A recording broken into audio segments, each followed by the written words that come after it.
इन्डियानि सासे लन्डनाव थाग्रा जायनि मुङा विश्वास रामेश कुमार बियो गावनि बिदाजों लोगोसे लन्डनाव थांनो थाखायहाय अहमदाबाद एयारपर्टआवहाय दंमोन आरो जेब्ला बिसोरनि फ्लाइटनि टाइमा जायो अब्ला बिसोरो फ्लाइटआवहाय जिरायो आरो फ्लाइटआव बे विश्वास रामेश कुमारनि सीटआ जाहैबाय 11A जाय सीटआ खोरखिनि खाथियावमोन जाय खोरखिजोंहाय बाहेरानि मोजां भिउज नुनो मोनो टेक अफ खालामनो थाखायहाय जेब्ला 30 खारो अब्ला 30 सेकेन्ड जाबायमोन बे 30 सेकेन्डआवनो बे प्लेनआ क्राश जानायसै बेरफ्रुनायसै बेफोरबायदि बेरफ्रुनानैहाय जेब्ला बियो बे विश्वास रामेश कुमारा जेब्ला गावनि मेगनखौ नायो अब्ला बियो गावनि सोरगिदिं गोथै सहखौहाय बियो गोथै सहखौ जेरावबो बियो गावनि सोरगिदिं नुनो मोनो आरो गावनि बिदाखौबो बियो गावनि बिदाखौ बेवहाय लोगो मोनासै आरो बेखौहाय हस्पिटालाव लाना थांनाय जायो विश्वास रामेश कुमारा गोथाङै थानायसै Hello guys, welcome back to my YouTube channel. लोगोफोर नोंथांमोन साफ्रोमखौबो आंनि चेनेलाव फिन खेबसे बरायनाय थाबावबाय लोगोफोर आं दिनैनि जाथायखौ खोन्थानो लादों जाहैबाय साननैसोनि सिगां जानानै थांनाय माने air India plane AI-171 plane crash जानाय बेनि सोमोन्दै आं नोंथांमोनजों माने एसे शेयार खालामलायनो एबा रायलायनो होननानै आङो बे भिडिअखौ लानानै फैनाय जादों नोंथांमोना फेसबुकआव इउटिउबफ्राव निउसफ्राव नायनानै नोंथांमोना मिथिखाबाय जानो हागौ नोंथांमोना जुदि नायलांनो इन्टारेस्टेडब्ला नोंथांमोना बे भिडिअखौ जोबोसे नायलांनो हागोन आरो मोजां मोनोब्ला लाइक शेयार आरो साबस्क्राइब खालामनानै होदो स' लोगोफोर बे जाथाया जादों जाहैबाय माने 12 जुननि 2025 एकथा जानो 40 मिनिटसो खममोन आरो बे समावहाय बे जाथाया जादों आरो जायगाया जाहैबाय गुजरातनि अहमदाबाद एयारपर्ट जाय एयारपर्टनि मुङा सरदार वल्लभभाई पटेल इन्टारनेशनल एयारपर्ट बे एयार इन्डियानि नाम्बारा जाहैबाय AI-171 आरो बे फ्लाइटआ थांगोनमोन अहमदाबाद एयारपर्टनिफ्राय लन्डनाव थाङोमोन प्लेनखौहाय जेब्ला गासैखौबो चेक खालामो खारनायनि सिगां टेक अफ खालामनायनि सिगां गासैखौबो चेक खालामबाय इन्जिन इलेक्ट्रिसिटी आरो बेफोरबायदि गासैखौबो माने थावफोर आरो बेफोरबायदि साखाफोरखौ गासैखौबो चेक खालामनायनि उनाव गासैखौबो अके होननानै मिथिनो मोनो बिनि उनाव गासैबो मानसिफ्रा बे प्लेनावहाय फ्लाइटआवहाय जिरायनायनि उनावहाय बेवहाय गासै संख्याया गासै दंमोन जाहैबाय 242 जन बे प्लेननि सिङावहाय मानसिफ्रा दंमोन गासै क्रू मेम्बार्स आरो पाइलट्सफोरखौ लानानै गासै 242 जन मानसिफोर बे प्लेन सिङाव दंमोन जोङो मिथिनो मोनो जाहैबाय बे 242 नि गेजेरावहाय इन्डियानिया 69 जना इन्डियानिमोन आरो गासै 53 जना ब्रिटिशनि आरो सासेया केनाडानि आरो पर्तुगालनिफ्राय 7 जन आरो माने क्रू मेम्बार्सफ्रा 10 जन आरो पाइलटफ्रा सानै गासिबो थिक थाक जानायखाय गासैखौबो चेकिं खालामजोबनायनि उनाव जेब्ला गासिबो जिरायजोबो गावनि सीटआव अब्ला क्रू मेम्बार्सफ्रा गावसोरनि डिउटिखौ मावनायसै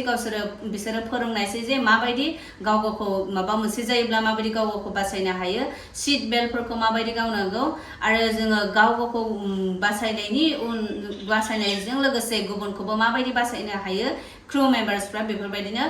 पेसेन्जारफोरनोहाय बे क्रू मेम्बार्सफ्रा फोरोंनायसै बे फोरोंखांनायनि उनाव बयबो खुसि आरो बयबो खायफाबा सेलफि लादों खायफाबा भिडिअ क्लिप खालामदों खायफाबा भिडिअ कल रायलायदों आरो बेफोरबायदि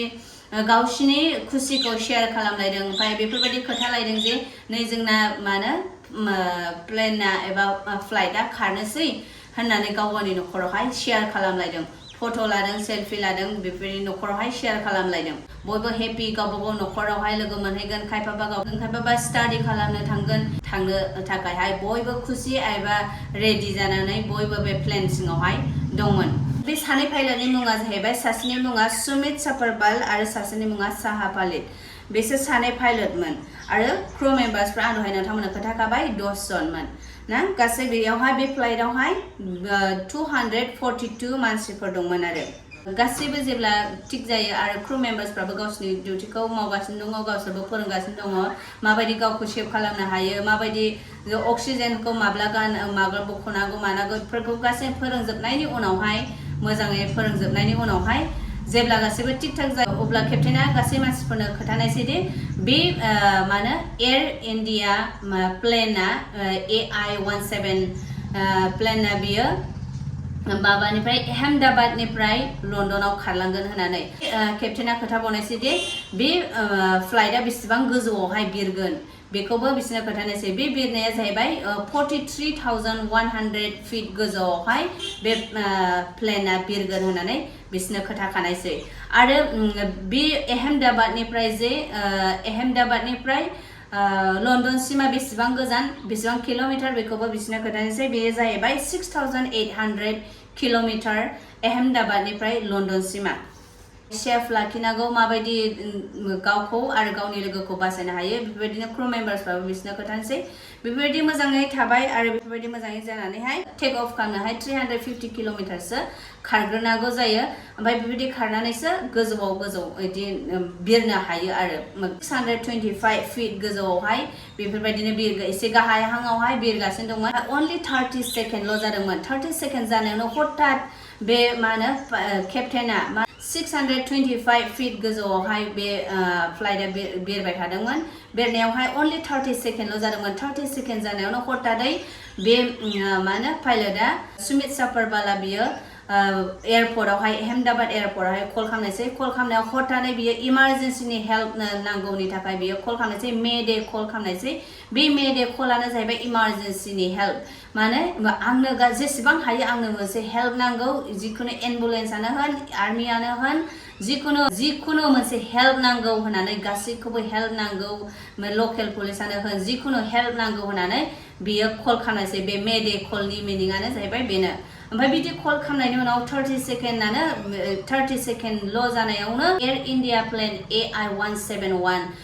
प्लेनआ मानो सिभिल हस्पिटालनि आहमेदाबाद सिभिल हस्पिटालनि गाहायसिन फ्ल'रावहाय सौग्रावनानै बियो क्रास जायासै बे प्लेनआ क्रास जायासै बे क्रास जानानै बेदफ्रुनानै बेबायदि गिख्रंथाव अर जोंब्लावनायसै आरो बेबायदि खामब्लावजोबनायसै बेनि जाहोनाव गासैनिबो जिउआ खहा जानायसै रावबो मानो होनोब्ला बेवहाय सीट बेल्ट गानहोनाय जायो नालाय बे प्लेनावहाय बिसोरो खारग'नो एबा राहा गैयै जानायसै मानो होनोब्ला बेबायदि हठातनै जाथाया जाना होयोब्ला जानो हागौ जों बयबो आन्दायो एबा गिख्रंनायजों मा खालामगोन बेफोरबायदि जानानै आन्दायो जानो हागौ बिसोर बेफोरबायदि जादोंमोन बिदिनो प्लेनआ जानानैहाय बिदिनो अर जोंब्लावनायसै आरो बे प्लेननि मानसिफ्रा गासिबो जिउ गोमानांगौ जानायसै गासिबो पाइलट्सफ्राबो क्रू मेम्बार्स आरो बेयाव थानाय गासिबो पेसेन्जार गासिबो मानसिफ्राबो गाव गावनि जिउखौ खोमानांगौ जानायसै दिनै बेयावहाय गोबांथार मानसिफ्रा दिनै 242 जन मानसिफोरनि फेमिलिसफ्रा दिनै खायफाबा गावनि न'खरखौ दिनै गावनि फिसाफोरखौ गावनि बिमा बिफाफोरखौ गावनि बिसायफोरखौ गावनि बिब' बिनानाव बिदा फंबायफोर दिनै खोमानांगौ जादों गोबांथार न'खरनि गेजेराव दिनैहाय दुखु एबा बेफोरबायदि खोमसिया न'खराव सफैदों दिनैहाय जोङो बेबायदि जोङो मिथिनो मोन्दों आरो बे प्लेन क्रास जानाया बेयो हस्पिटालमोन बे हस्पिटाल गोबांथार स्टुडेन्टसफोर मेडिकेल स्टुडेन्टसफोरबो दंफैयोमोन इन्टार्नशिपनि थाखाय बेवहाय डक्टरफोरबो दंमोन बिसोरो लान्च खालामगासिनो दंमोन मानो होनब्ला बे जानाय जाथायनि टाइमा जाहैबाय 1टा जानो 40 मिनिटसो खमावहाय बे जाथाया जादों बेखायनो बेवहाय गोबांथार डक्टर्सफ्रा माखासे स्टुडेन्टसफ्रा बेवहाय लान्च खालामगासिनो दंमोन बे टाइमावनो सोर मिथियो रावबो जों गावबा गावनि थैनायखौ रावबो मिथिया बेखायनो बिसोर बेबायदि लान्च खालामबाय थानायावनो बे जाथाया बेफोरबायदि बे प्लेनआ बेवहाय सौग्रावनानैहाय बे बेदफ्रुफैनायसै आरो बेवहाय गोबांथार स्टुडेन्टसफ्राबो एबा डक्टर्सफ्राबो गाव गावनि जिउखौ खोमानांगौ जानायसै खायफाबा स्टुडेन्टसफ्रा बेबायदि खारग'नो हादों बे हस्पिटालावनिया खायफाबा बासायबाय खायफाबा इनजुर्ड जानानै हस्पिटालफ्राव दङ बेफोरबायदि जोङो खोनानो मोन्दों आरो बेजों लोगोसेनो बे हस्पिटालनि खाथियाव थानाय सासे आङो एसे भिडिअ क्लिप्सफोरखौ नोंथांमोना आं होगोन नोंथांमोना बेवहाय नायलांनो हागोन स' लोगोफोर बेनि हस्पिटालनि खाथियावनो सासे आइजो बिबो गावनि फिसाखौ लानानै बेवहाय दखान होयोमोन बेवहाय मानो जेब्ला बियो दखान होबाय थायो बे समावहाय बिनि फिसाज्लाया बे आइजोनि फिसाज्लाया आं नोंथांमोना मोनसे क्लिप होनो हागोन आरो